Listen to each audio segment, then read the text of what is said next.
ٹھیک ہے چلیے صلی اللہ تعالیٰ علی خیر خلق سیدنا و نبینا مولانا محمد مبارک.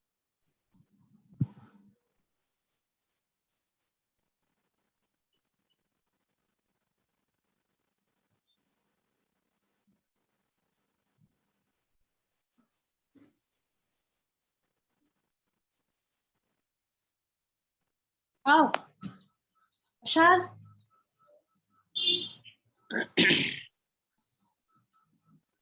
عید کا بول رہے پکڑوں کھانا پکڑنا نہیں کبھی بھی. چلیے بسم اللہ الرحمن الرحیم. ابھی بولو اٹھو. کیا بولا اللهم صل على سيدنا مولانا محمد وعلى آل سيدنا مولانا محمد وبارك وسلم. عزیز طلباء و طالبات، 40 روزہ اسلامک اسٹڈیز کے کلاسز جو ہم شروع کیے تھے، تو الحمدللہ ہم ان کلاسز کو 4 حصوں میں تقسیم کر دیے تھے. پہلا حصہ قرآن پاک کا، اور دوسرا حصہ احادیث کا، اور تیسرا حصہ فقہ کا یعنی مسئلے مسائل جو ہیں، اور چوتھا حصہ جو ہے سیرت کا.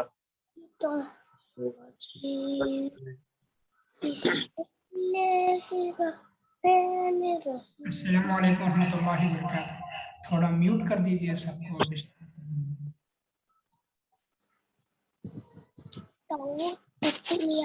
والی بات یہ ہے، آپ تھوڑی آواز آپ لوگ بند کر دیجیے.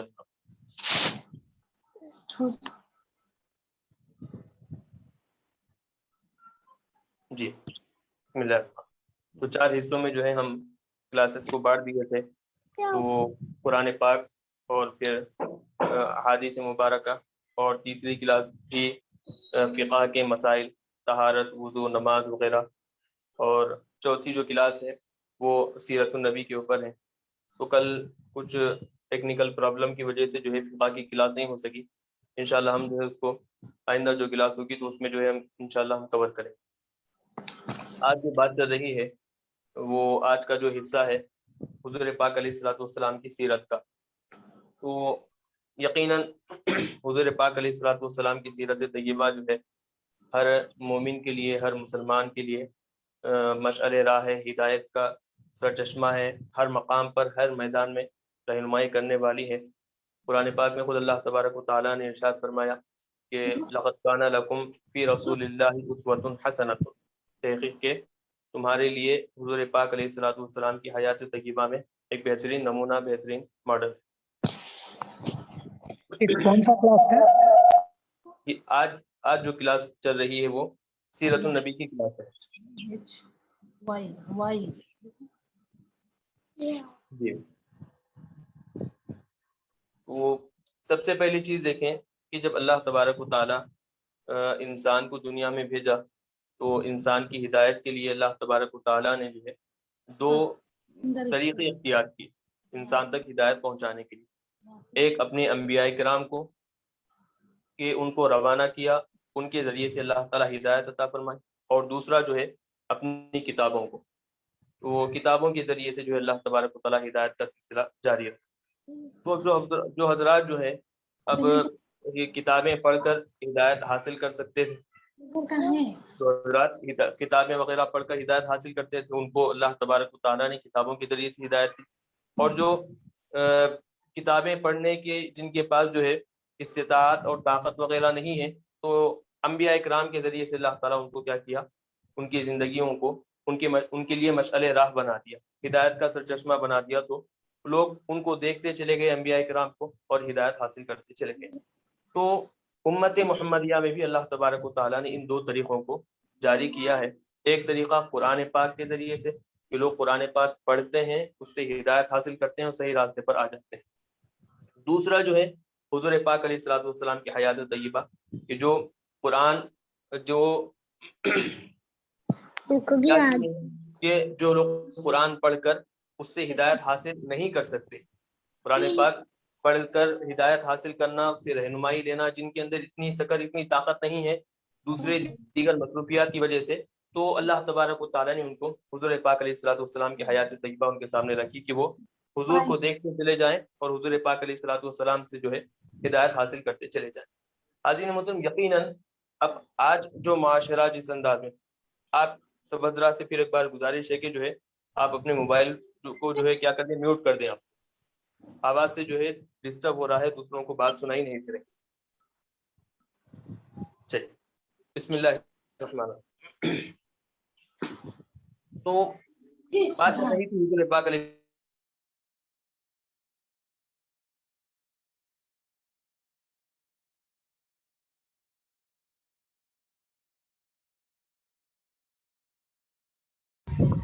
صاحب آپ کی آواز نہیں آ رہی, آپ کا مائک کھول لیجیے.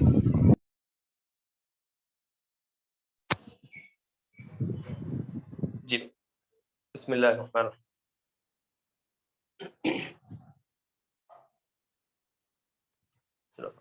تو معاشرہ جن حالات سے گزر رہا ہے اور حالات جب ہم معاشرے کے دیکھتے ہیں تو بات ہمیں یہ ہمارے سامنے کھل کر یہ آتی ہے کہ جو ہے کہ آج لوگوں کا نظریہ, لوگوں کا خیال یہ ہے کہ لوگ جو بھی کوئی ایک چیز دیکھیں جو ان کے دل کو لبھاتی ہے اور ایک اچھا خوشنما نظر آتی ہے, وہ چیز کو جو ہے خوبصورت دکھتے ہی فوری طور پر اس کو قبول کر لیتے ہیں.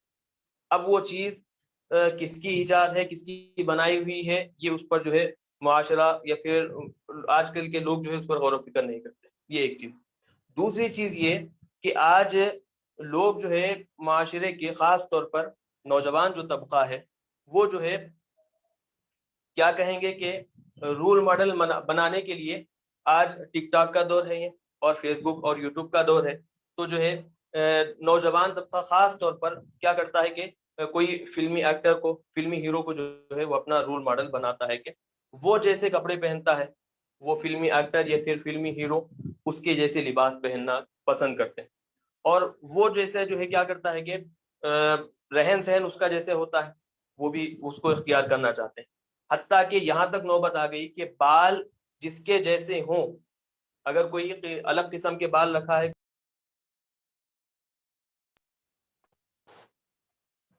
تو لوگ کیا کرتے ہیں اس کو اپنانے کی کوشش کرتے ہیں. اگر کوئی الگ قسم کا لباس پہنا ہے تو اس کو جو ہے اختیار کرنے کی کوشش کرتے ہیں. یہ اس میں یہاں تک جو ہے یہ رول ماڈل اختیار کرنے کا نظریہ چل پڑا ہے کہ یہ کسی کو اپنا ماڈل بنانے کے ساتھ ساتھ جو ہے یہ تک جو ہے لوگوں کے ذہنوں سے بات نکل گئی ہے کہ اس ماڈل کو اختیار کرنے میں, کسی کو اپنا رول ماڈل بنانے میں کئی غیر شرعی کام جو ہے ظاہر ہو رہے ہیں. پھٹے لباس پہن رہے ہیں, سطر ظاہر ہو رہا ہے, خلاف سنت جو ہے بالوں کو جو ہے رکھا جا رہا ہے, حضور پاک علیہ الصلوۃ والسلام کے احکام کی خلاف ورزی ہو رہی ہے. یہ ساری چیزیں آج جو ہے معاشرے سے بالکل دور ہو گئی ہیں. آج جو ہے صرف کیا کہیں گے کہ حضور پاک علیہ الصلوۃ والسلام کی سیرت طیبہ جو جیسے لوگوں کو اختیار کرنا چاہیے وہ جو ہے آج معاشرے سے بالکل آپ یوں سمجھیں کہ دور ہوتی ہوئی نظر آ رہی. یہ ایک بات. تو دوسری چیز اور تیسری چیز جو ہے وہ یہ کہ جو ہے آج مسلمان خاص طور پر جو ہے مسلمان جو ہے وہ کامیابی حاصل کرنے, کامیابی کی راہ پر جو ہے گامزن ہونے اور کامیابی حاصل کرنے کے لیے بے حد انتہائی کوشش کر رہے ہیں کہ کسی بھی مقام پر ہو ان کو کامیابی حاصل. کیسے کامیابی حاصل کریں, کس راستے پر چلیں گے تو کامیابی ہوگی, اور کون سی چیز ان کو کامیابی تک پہنچاتی ہے, یہ آج مسلمانوں کے درمیان خاص طور پر دیکھنے میں آتا ہے. یہ تیسری چیز. اور چوتھی چیز جو ہے اطمینان قلبی. اطمینان قلبی یعنی کہ دلوں کا سکون حاصل کرنا, کہ کس طریقے سے جو ہے سکون حاصل کیا جا سکے, کہ آخر کہاں تک جو ہے کہاں جا کر انسان کو اطمینان قلبی اور سکون ملے گا. یہ آج معاشرے میں جو ہے اس چیز کی تلاش ہے. حاضرین محترم, یہ ساری چیزوں کو دیکھتے ہوئے یہ ساری چیزوں کی تلاش میں آج معاشرہ کیا کر رہا ہے کہ دنیاوی اعتبار سے یہ ساری چیزوں کو اختیار کرنے کی کوشش کرتا ہے. اب رول ماڈل کا جہاں تک معاملہ ہے تو وہ کیا کرتا ہے کہ جو ہے کسی ایک فلمی ایکٹر فلمی ہیرو کو اپنا رول ماڈل بناتا ہے, اور کامیابی حاصل کرنا ہے تو وہ کیا کرتا ہے کہ کسی استاذ یا پھر جو ہے کسی اور کو دیکھ کر جو ہے اس کے ذریعے سے جو اس کے مطابق زندگی گزارنا چاہتا ہے. یہ ایک بڑی بات. اب اگر پھر اور کوئی دوسری چیز حاصل کرنا چاہتا ہے تو جو ہے وہ دنیاوی اعتبار سے جو ہے وہ کہ کسی ایک کو اپنا رول ماڈل بنا کر اس کے مطابق وہ زندگی گزارنا چاہتا ہے. حاضرین محترم, یہ سب یہ کامیابی کے راہ ہو یا پھر جو ہے رول ماڈل اختیار کرنے کا معاملہ ہو یا پھر کوئی اور معاملہ ہو, یہ سارے کے سارے چیزیں یہ دنیا کے اختیار کیے ہوئے ہیں, یقیناً انسان کے بنائے ہوئے ہیں, اور انسان جو ہے اپنے عقل کے اعتبار سے جو ہے اپنے لیے رول ماڈل چن رہا ہے, اپنے لیے کسی کو منتخب کر رہا ہے, اس کے مطابق زندگی گزارنے کی کوشش کرتا ہے. حاضرین محترم, انسان کو اللہ تبارک و تعالی صحیح رول ماڈل, صحیح زندگی گزارنے کا طریقہ, کامیابی کی صحیح راہ اور اطمینان قلبی, دلوں کا سکون جہاں پورے طور پر حاصل ہو سکتا ہے, وہ راہ اللہ تبارک و تعالیٰ بتا رہا ہے لقد کان لکم فی رسول اللہ اسوۃ حسنۃ میں, کہ اگر یہ ساری چیزیں اگر کہیں تلاش کرنا چاہتے ہو, اگر ان چیزوں کی تم طلبگار ہو تو وہ کہاں ملے گی؟ حضور پاک علیہ الصلوۃ والسلام کی سیرت طیبہ میں یہ ساری چیزیں تمہیں نظر آئیں گی. کامیاب زندگی حضور کی زندگی کی, حضور کی حیات طیبہ اور سیرت النبی کے علاوہ کہیں پر بھی جو ہے کامیاب زندگی ہرگز نہیں ملے. اطمینان قلبی, جیسے حضور زندگی گزارے ہیں ویسے جو ہے حضور کی زندگی گزارنے کے علاوہ کسی اور مقام پر جو ہے اطمینان قلبی حاصل ہونے والا نہیں ہے. اور ساتھ ہی ساتھ جو ہے رول ماڈل, آپ دیکھیں حضور پاک علیہ الصلوۃ والسلام سے بڑھ کر اور بہترین رول ماڈل کس پر اختیار کر سکتے ہیں, یہ ایک بات بھی. تو یہ آپ غور کریں کہ جو ہے حضور پاک علیہ الصلوۃ والسلام کی 63 سالہ زندگی, پیدائش, بچپن, جوانی اور ساتھ ہی ساتھ جو اس دوران جو چیزیں پیش آئے ہیں 63 سالہ زندگی میں, آپ دیکھیں گے کہ ہر چیز, ہر آپ کہیں گے کہ ہر واقعہ حضور پاک علیہ الصلوۃ والسلام کا, بلکہ ہر قدم حضور پاک علیہ الصلوۃ والسلام کا لوگوں کے لیے ہدایت کی دعوت دینے والا ہے. آپ چند مثالیں میں آپ کے سامنے بتاؤں گا, پھر اس کے بعد جو ہے ہم جو آج کا جو سبق کہ آج کے سبق کے بارے میں ہم وہ کریں گے کہ حضور پاک علیہ الصلوۃ والسلام سے لوگوں کو کیسے ہدایت ملتی ہے.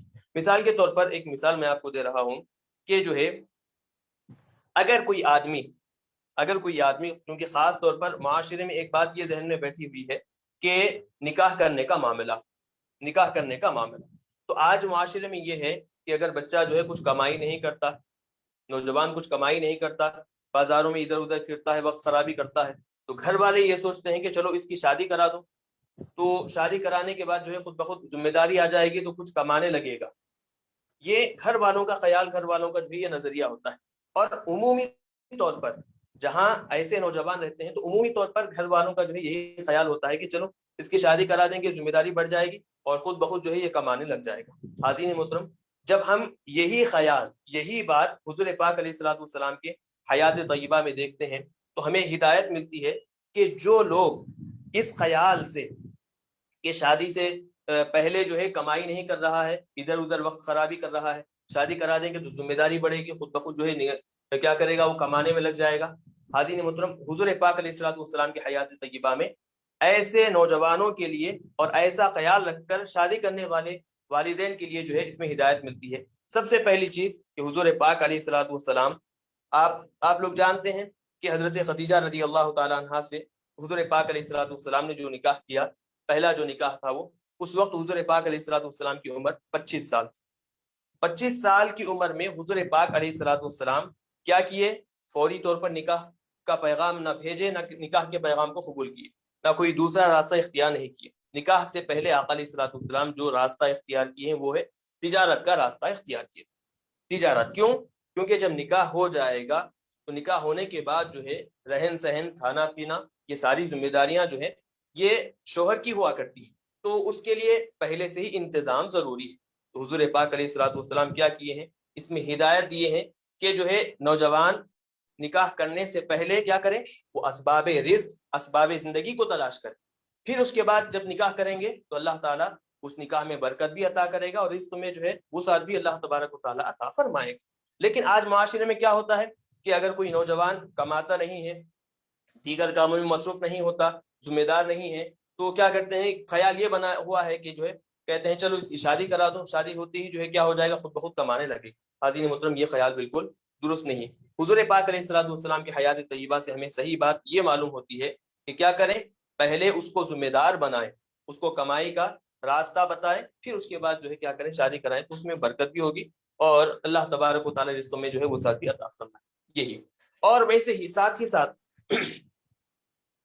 آگے اور جو ہے حقوق کا جہاں تک معاملہ آتا ہے، حقوق کے بارے میں تو ہم کیا بتائیں، یعنی چند مثالیں ہم آپ کو بتا رہے ہیں کہ کیسے مسلم معاشرے میں اور مسلمانوں کے لیے حضور پاک علیہ الصلوۃ والسلام کی حیات طیبہ میں جو ہے کیا کہیں گے کہ ہدایت کا سرچشمہ ہے.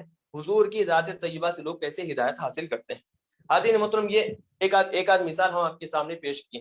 اصل جو ہمارا مقصد ہے، اصل جو ہمارا موضوع ہے کہ حضور پاک علیہ الصلوۃ والسلام کی حیات طیبہ اور لوگوں کو جو ہے اس سے کیسی رہبری حاصل کرنی ہے، کیسی رہبری حاصل کرنا ہے، یہ اصل ہمارا موضوع ہے. اور اس کے بارے میں جو ہے ہم جو کتاب مقرر کیے ہیں نصاب میں وہ ہے مختصر سیرت الرسول. مختصر سیرت الرسول ایک یہ ہے، اور دوسرے حضور پاک علیہ الصلوۃ والسلام کی سیرت میں جو ہے بالکل مختصر ترین کتاب ہے وہ ہے ہمارے حضور. بالکل مختصر اردو میں کتاب ہے یہ، چھوٹی سی، ہمارے حضور. تو یہ دو کتابوں کو جو ہے ہم اس میں شامل کیے ہیں. تو مختصر طور پر اس میں حضور پاک علیہ الصلوۃ والسلام کی حیات طیبہ کا جو یوں کہیں گے جیسے ہم قرآن پاک کی کلاس میں ہم جو بتائے تھے آپ کو کہ جو اہم قرآن پاک کے بارے میں کیا کیا چیزیں ہیں، تو وہی جو ہے حضور پاک علیہ الصلوۃ والسلام کی حیات طیبہ میں جو ہے کیا کیا اہم چیزیں ہیں جو مسلمانوں کو یاد رکھنے ضروری ہے. تو وہ چیزیں جو ہے ہم کیا کریں گے، یہ کلاس میں ہم شامل کریں. حاضرین محترم، سب سے پہلے چیز یہ ہے کہ حضور پاک علیہ الصلوۃ والسلام کا نام مبارک، آپ کا نام مبارک حضور پاک علیہ الصلوۃ والسلام کا زمین پر اور آسمان. زمین پر جو حضور پاک علیہ الصلوۃ والسلام کا نام مبارک جو ہے وہ ہر ایک کوئی واقف ہے کہ کیا ہے حضور پاک علیہ الصلوۃ والسلام کا نام مبارک محمد. اللہ تبارک و تعالیٰ نے زمین پر آپ کا نام رکھا ہے، اور آسمانوں میں اللہ تبارک و تعالیٰ نے آپ کا نام احمد رکھا ہے. تو یہ نام، اور یہ تو حضور پاک علیہ الصلوۃ والسلام کے نام. اب اس سے ہٹ کر جو صفات ہیں حضور پاک علیہ الصلوۃ والسلام کے، تو وہ ساری کی ساری جو ہے آپ قرآن پاک جب پڑھتے ہیں تو وہاں پر بھی بات ملتی ہے. اور پھر جو ہے احادیث میں اور درود کی بڑی بڑی جو کتابیں ہیں ان ساری کتابوں میں حضور پاک علیہ الصلوۃ والسلام کے جو نام ملتے ہیں وہ سارے کے سارے نام کیا ہے، صفاتی نام کہلائیں. اصل جو نام ہے حضور پاک علیہ الصلوۃ والسلام کا، زمین پر آپ کا نام محمد ہے اور آسمانوں میں آپ کا نام جو ہے اللہ تبارک و تعالیٰ نے احمد رکھا ہے. چلیے یہ بات ہو. پھر اس کے بعد اب دوسرے نمبر پر بات آتی ہے کہ حضور پاک علیہ الصلوۃ والسلام کے والدین کریمین کے نام کیا ہے. حضور پاک علیہ الصلوۃ والسلام کے والدین کریمین کے نام. تو حضور پاک علیہ الصلوۃ والسلام کے والد کا نام جو بتایا جاتا ہے حضرت عبداللہ، والد کا نام حضرت عبداللہ، اور والدہ کا نام جو بتایا جاتا ہے وہ حضرت بی بی آمینہ. یہ حضرت عبداللہ حضور پاک علیہ الصلوۃ والسلام کے والدہ کا نام، والد کا نام ہے، اور حضرت آمینہ یہ حضور پاک علیہ الصلوۃ والسلام کے والد. تو یہ یعنی کہ یہ ایسی چھوٹی چھوٹی چیزیں ہیں کہ ہر مسلمان جو ہے اس سے واقف ہونا ضروری ہے. لیکن آج مسلمان، ہم اگر کسی سے سوال کریں، کچھ دیر کے لیے میں آپ کو بتاؤں گا، ہم اگر کسی سے سوال کریں کہ بھائی فلاں فلم ایکٹر کا کیا نام ہے، تو اب یہاں تک جو ہے لوگوں کے ذہنوں میں بات بیٹھی ہوئی ہے کہ جو ہے اس کا نام ہی نہیں بتائیں گے، بلکہ جو ہے اس کے نام کے ساتھ ساتھ اس کے کیا کیا کارنامے ہیں، اس کا پورا خاندان کیا کیا ہے، اور کب پیدا ہوا، اور کیا کیا چیزیں اس سے تعلق رکھنے والی، وہ ساری اس کی تاریخ بتانا شروع کر دیں گے. وہی ہم پلٹ کر حضور پاک علیہ الصلوۃ والسلام کے بارے میں پوچھیں کہ حضور کے والد کا نام کیا ہے، تو بہت کم لوگ ایسے ہوں گے جو حضور پاک علیہ الصلوۃ والسلام کے والد کے نام سے جو ہے واقف ہوں اور والدہ کے نام سے واقف ہوں. تو حاضرین محترم، مسلمان بحیثیت مسلمان ہونے کے وہ ہر چیز حضور پاک علیہ الصلوۃ والسلام سے جو تعلق رکھتی ہے کم سے کم اجمالی طور پر، مختصر طور پر تو وہ یاد رکھنا ضروری. بہرحال ہم 3 چیزیں اب یہاں پر بتائیں. پہلی بات تو یہ کہ حضور پاک علیہ الصلوۃ والسلام کا نام مبارک، اور دوسرا حضور پاک علیہ الصلوۃ والسلام کے والد اور حضور پاک علیہ الصلوۃ والسلام کا حضور کے والدہ کا نام مبارک. حضرت عبداللہ حضور کے والد ہیں اور حضرت آمینہ حضور پاک علیہ الصلوۃ والسلام کی والدہ ہے. چلیے اب پھر اس کے بعد حضور پاک علیہ الصلوۃ والسلام کی ولادت کہاں پر ہوئی, جائے ولادت کہاں پر ہے, تو اس کے بارے میں جو بتایا جاتا ہے حضور پاک علیہ الصلوۃ والسلام مکہ مکرمہ میں حضور پاک علیہ الصلوۃ والسلام کی ولادت کہاں پر پیدا ہوئی حضور, مکہ مکرمہ میں حضور کی ولادت ہوئی. البتہ کون سی تاریخ کو ولادت ہوئی اس میں تھوڑا سا اختلاف. حضور پاک علیہ الصلوۃ والسلام کی ولادت کی تاریخ کے بارے میں بہت ساری باتیں بتائی گئی ہیں. بعض لوگوں نے کہا ہے کہ 9 ربیع الاول, ربیع الاول کی 9 تاریخ کو جو ہے حضور کی ولادت ہوئی, بعض لوگوں نے کہا. اور بعض لوگوں نے کہا ہے کہ 11 تاریخ ربیع الاول کی 11 تاریخ کو حضور پاک علیہ الصلوۃ والسلام کی ولادت ہوئی. اور بعض لوگوں نے کہا ہے کہ نہیں, حضور پاک علیہ الصلوۃ والسلام کی ولادت ربیع الاول کی 12 تاریخ کو ہوئی. تو بہرحال تاریخ میں اختلاف, لیکن دن متعین ہے کہ پیر کے دن حضور پاک علیہ الصلوۃ والسلام کی ولادت ہوئی ہے. تاریخ میں 3 باتیں ہیں, ایک بعض نے کہا کہ 9 تاریخ کو ہوئی, بعض نے کہا 11 کو, بعض نے کہا 12 تاریخ کو ہوئی. دن بالکل متعین ہے. تو اب بات پھر ہم ایک مرتبہ ہم دہراتے ہیں کہ مکہ مکرمہ میں پیر کے دن حضور پاک علیہ الصلوۃ والسلام کی ولادت ہوئی. مہینہ کون سا تھا, ماہ ربیع الاول مہینہ. اور ساتھ ہی ساتھ تاریخ کے بارے میں 3 باتیں جو مشہور ہے وہ یہ کہ 9 ربیع الاول کو, اور ساتھ ہی ساتھ دوسرا قول کہ 11 ربیع الاول کو, اور تیسرا قول 12 ربیع الاول کو. یہ 3 چیزیں جو ہے آپ ذہن میں رکھیں. مشہور جو ہے معاشرے میں وہ 11 تاریخ کو یا پھر 12 تاریخ کو عموماً فاتحہ دلاتے ہیں, لیکن 3 باتیں جو ہے یہ بتائی بھی. چلیے پھر اس کے بعد یہ حضور پاک علیہ الصلوۃ والسلام کی ولادت کا معاملہ ہوا. مکہ مکرمہ میں حضور پاک علیہ الصلوۃ والسلام رہے. پھر اس کے بعد جو ہے حضرت عبد المطلب, کیونکہ بچپن میں حضور پاک علیہ الصلوۃ والسلام کے والد کا انتقال تو حضور کی پیدائش سے پہلے ہی ہو گیا تھا. حضور کے والد کا انتقال, حضرت عبداللہ کا انتقال حضور پاک علیہ الصلوۃ والسلام کی ولادت سے پہلے ہی ہو گیا تھا. البتہ حضرت آمینہ یعنی والدہ محترمہ, ان کے بارے میں بتایا جاتا ہے کہ جیسے ہی والد کا انتقال ہوا تو حضرت آمینہ جو ہے کیا کی, آپ کی ذمہ داری سنبھالی. پھر اس کے بعد حضرت عبد المطلب دادا جان جو ہے وہ ذمہ داری سنبھالے. پھر اس کے بعد جو ہے آپ کے چچا حضرت ابو طالب جو ہے وہ کیا کیے ہیں, وہ آپ کی ذمہ داری سنبھالے, آپ کی پرورش کیے. تو یہ 3 حضرات, یعنی کہ آپ یوں کہہ سکتے ہیں کہ یہ حضور پاک علیہ الصلوۃ والسلام کا قریبی خاندان آپ انہیں کہہ سکتے ہیں. حضرت عبداللہ ہے, اور پھر حضرت آمینہ ہے, حضرت عبد المطلب ہے, اور وغیرہ وغیرہ. یہ حضرات جو جن کے ذریعے سے اللہ تبارک و تعالیٰ نے حضور پاک علیہ الصلوۃ والسلام کی پرورش فرمائی. پھر اس کے بعد اب حضرت ابو طالب کا کیا کہیں کہ وہ آپ جہاں بھی جاتے, سفر میں ہو, حضر میں ہو, اور پھر تجارت میں ہو, یا پھر کسی اور مقام پر ہو, تو خاص طور پر کیا کرتے حضور پاک علیہ الصلوۃ والسلام کو ساتھ میں رکھا کرتے تھے. تو بہت سارے سفروں میں حضور پاک علیہ الصلوۃ والسلام کے جو ہے ساتھ میں رکھے ہیں, اور بہت سارے واقعات احادیث میں ملتے ہیں کہ کون سے سفر میں کیا کیا حضور پاک علیہ الصلوۃ والسلام کا معجزہ ظاہر ہوا, کیسے کیسے واقعات پیش آئے. وہ احادیث کی کتابوں میں جو ہے بڑی بڑی وہ مشہور اور لمبی جو ہے پوری تفصیل جو ہے وہاں پر موجود ہے. تو اس تفصیل میں ہم جانا نہیں ہے.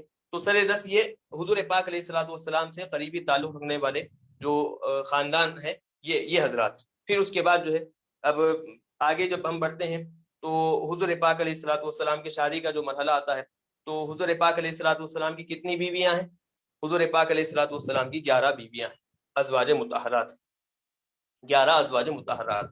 تو اب ان سے ہٹ کر جو ہیں وہ حضور پاک علیہ الصلوۃ والسلام کی باندیاں ہیں.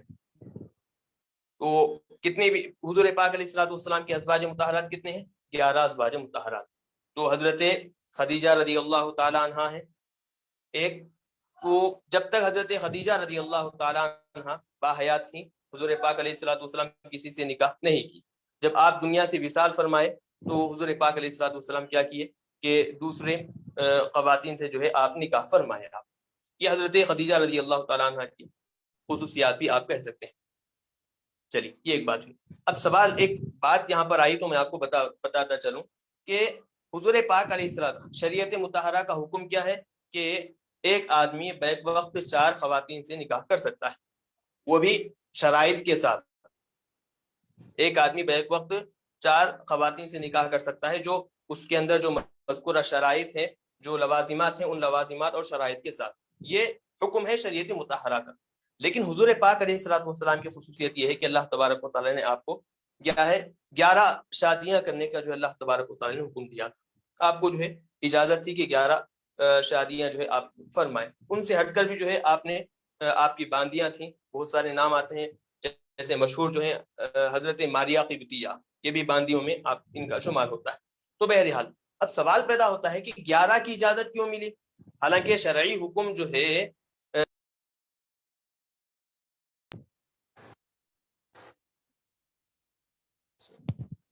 شرعی حکم نبی اور امتی کے لیے یکساں نازل ہوتا ہے، تو پھر اب یہ امتیوں کے لیے 4 نکاح اور نبی کے لیے جو ہے 11 نکاح کیسے اجازت مل سکتی ہے؟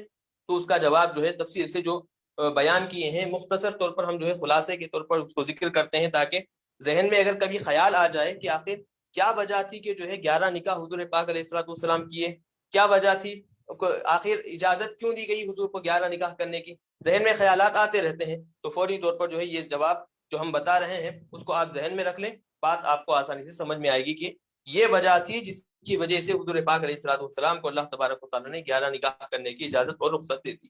حاضرین محترم، بات اچھی طریقے سے ذہن نشین کر لیں، یاد رکھیں کہ حضور پاک علیہ الصلوۃ والسلام نے جو 11 نکاح فرمائے ہیں، وہ 11 نکاح جو ہے وہ اپنی نفسانی خواہشات کے لیے نہیں تھی۔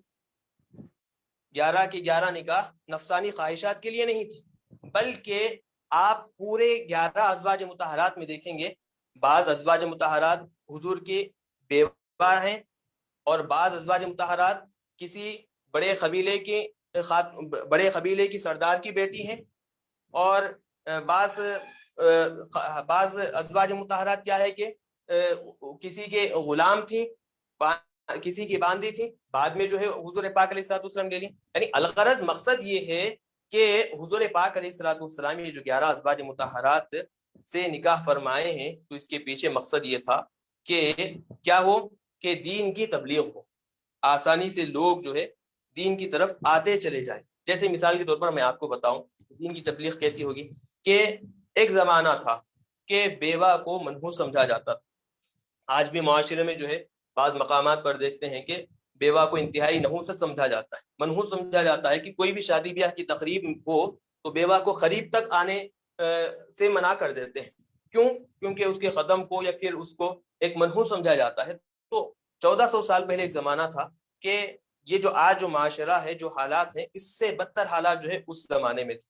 بالکل ایک یوں سمجھیں کہ ایک بیوہ کو معاشرے میں زندگی گزارنے کا کوئی حق نہیں ہے، ایسا سمجھا جاتا تھا۔ تو ایسے زمانے میں حضور پاک علیہ الصلوۃ والسلام خواتین، بیوہ جو خواتین ہیں جن کے شوہر کا انتقال ہو گیا ہے، ان سے جو ہے نکاح کیے، تاکہ حضور پاک علیہ الصلوۃ والسلام کو دیکھ کر لوگ سمجھیں کہ ہمارے جو خیالات، ہماری جو باتیں ہیں کہ منحوس ہے، نحوست ہے، وغیرہ وغیرہ، یہ خیالات بالکل غلط اور نامناسب باتیں ہیں، کہ اگر نحوست ہوتی بیوہ میں تو حضور پاک علیہ الصلوۃ والسلام کی زندگی میں جو ہے خود بخود آ جانا چاہیے۔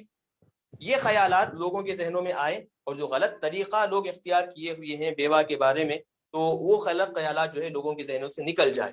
تو بعض جو نکاحیں کیے ہیں حضور پاک علیہ الصلوۃ والسلام، یہ غلط خیالات کو لوگوں کے ذہنوں سے نکالنے کے لیے حضور پاک علیہ الصلوۃ والسلام بعض نکاح کیے، جیسے کہ حضرت خدیجہ رضی اللہ تعالیٰ عنہ، اور ویسی حضرت زینب ہے۔ تو یہ بھی جو ہے کیا ہے، پہلے نکاح میں تھی، شوہر کا انتقال ہوا، تو بعد میں آقا علیہ الصلوۃ والسلام نے جو ہے نکاح میں، اپنے نکاح میں ان خواتین کو لے لی۔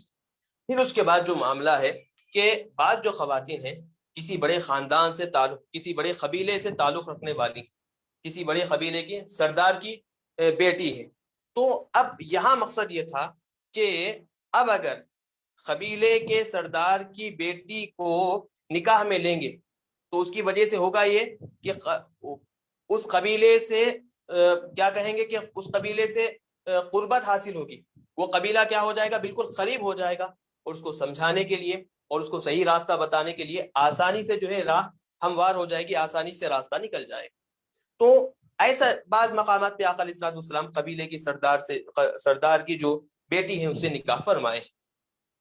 تو تاکہ کیا ہو کہ رہنمائی کرنے کے لیے اگر آپ جانتے ہیں کہ سردار جس راستے پر چلتا ہے رعایا اس راستے کو اختیار کر لیتی، اگرچہ بعض مخالفین ہوں لیکن اکثر رعایا کیا ہے سردار کا چلا ہوا راستہ وہ اختیار کر لیتی. تو قبیلے کا سردار جب جو ہے صحیح راستہ چلے گا، جو راستہ اختیار کرے گا، تو قبیلہ خود بخود جو ہے اس کو دیکھ کر صحیح راستے پر آ جائے گا.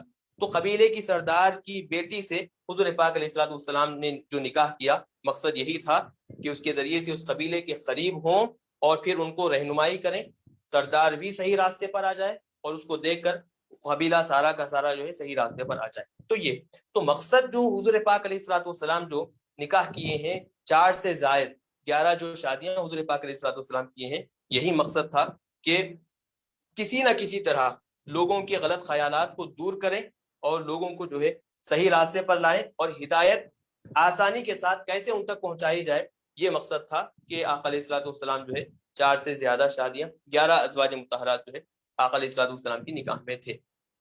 حاضرین محترم، یہ جواب جو ہے آپ اچھی طریقے سے ذہن نشین کر لیں کہ نہ اس سے ہٹ کر نہ نفسانی خواہشات پوری کرنا یا پھر نہ کوئی دوسری اور چیزیں تھیں، بلکہ صرف مقصد یہی تھا کہ لوگوں کے غلط خیالات کو دور کر دیں اور اسلام کی صحیح راہ لوگوں کے سامنے آ جائے، اسلام کے صحیح تعلیمات لوگوں کے سامنے آ جائے، یہی مقصد. اور دوسری چیز ایک بات میں آپ کو بتاؤں کہ نسل کو آگے بڑھانا یہ بھی مقصد نہیں تھا. 11 ازواج مطہرات میں جو ہے نکاح کرنے میں نسل کو آگے بڑھانا، اولاد زیادہ ہونا، یہ بھی مقصد